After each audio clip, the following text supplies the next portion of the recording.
আল্লাহু আকবার। 17 রমজান কেন এত গুরুত্বপূর্ণ, চলুন আমরা একটু জেনে আসি। মহান আল্লাহ রাব্বিল আলামিন আফার কুফায় আমরা পবিত্র মাহে রমজান অতিবাহিত করার সৌভাগ্য পাচ্ছি। আজ 17 রমজান। ইসলামে এই 17 রমজানের গুরুত্ব অতি ব্যাপক, আর এদিনের প্রেক্ষাপটে ইসলামের বিশেষভাবে সংরক্ষিত। কেননা বদরের যুদ্ধ সংঘটিত হয়েছিল হিজরি 2য় সালের 17 রমজান, আর এই যুদ্ধে আল্লাহ তাআলা তার ফেরেশতা বাহিনী দ্বারা যুদ্ধ করিয়ে বিজয় দান করিয়েছিলেন। বদরের প্রান্তরের যে স্থানটিতে মুসলমানরা অবস্থান নিয়েছিলেন, সেখানে সূর্যের তেজ সরাসরি তাদের মুখের উপর পতিত হয়, কিন্তু কাফেরদের মুখে দিনের বেলায় সূর্যের আলো পড়ে না। মুসলমানেরা যেখানে দাঁড়িয়ে যুদ্ধ করবেন সেখানে বালুময় মাটি, যা যুদ্ধক্ষেত্রের জন্য উপযুক্ত নন। অপরদিকে কাফেররা সেখানে অবস্থান নিয়েছিলেন, সেখানে মাটি শক্ত এবং যুদ্ধের জন্য স্থানটি উপযুক্ত, কিন্তু অবস্থান নেওয়ার ফলে অবশেষে কী হলো শোনেন।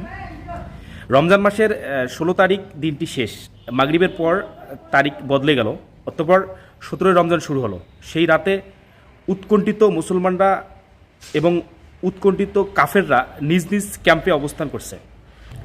সেই রাতে মহান আল্লাহ তাআলার নিকট সিজদায় পড়ে সাহায্য প্রার্থনা করছেন মানবতার মুক্তির দূত হজরত মুহাম্মদ সাল্লাল্লাহু আলাইহি সাল্লাম।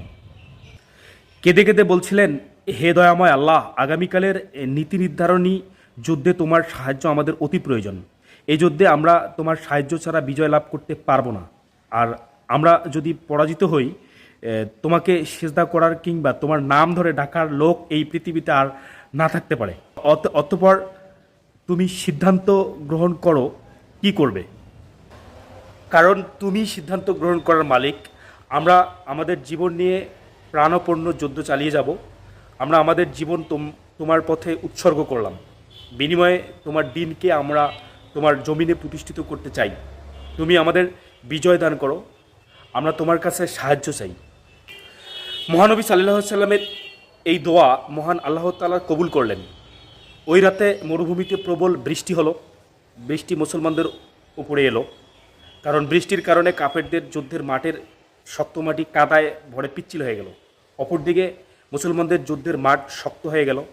ওই রাতেই আল্লাহ তাআলা মহানবী সাল্লাল্লাহু আলাইহি সাল্লামকে শুভ সংবাদ দিয়ে বললেন, তোমার অমুক অমুক শত্রু মারা যাবে এবং তারা অমুক অমুক জায়গায় মারা যাবে।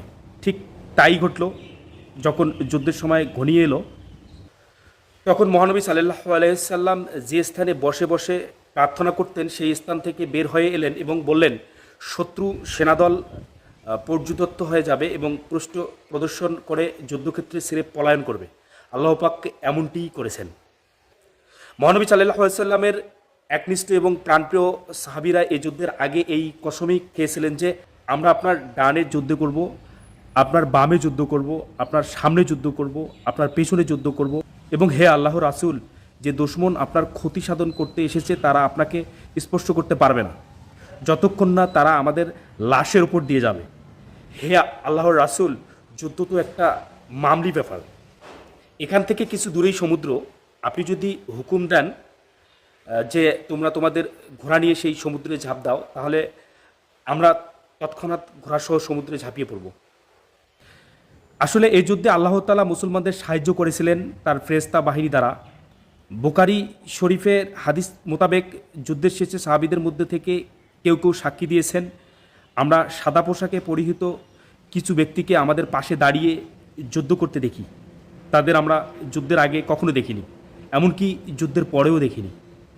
শেষে এটাই বলবো, মহানবী সাল্লাল্লাহু আলাইহি সাল্লাম এর দোয়ার বরকতেই এই যুদ্ধে বিজয় লাভ করেছিলেন। আমরা কি পারি নাই পুনরায় আল্লাহ পাকের দরবারে বিনয়ের সঙ্গে এই দোয়া করতে যে, হে আল্লাহ, সমগ্র বিশ্বে ধর্মের নামে যে অরাজকতা ও নৈরাজ্য চলছে তা থেকে বিশ্বকে মুক্ত করো। তাই আসুন এই পবিত্র রমজানে একাগ্রিত্রে আল্লাহ তাআলার দরবারে নত হয়ে তার কাছে ক্ষমা চেয়ে বিশ্বের শান্তির জন্য দোয়া করি।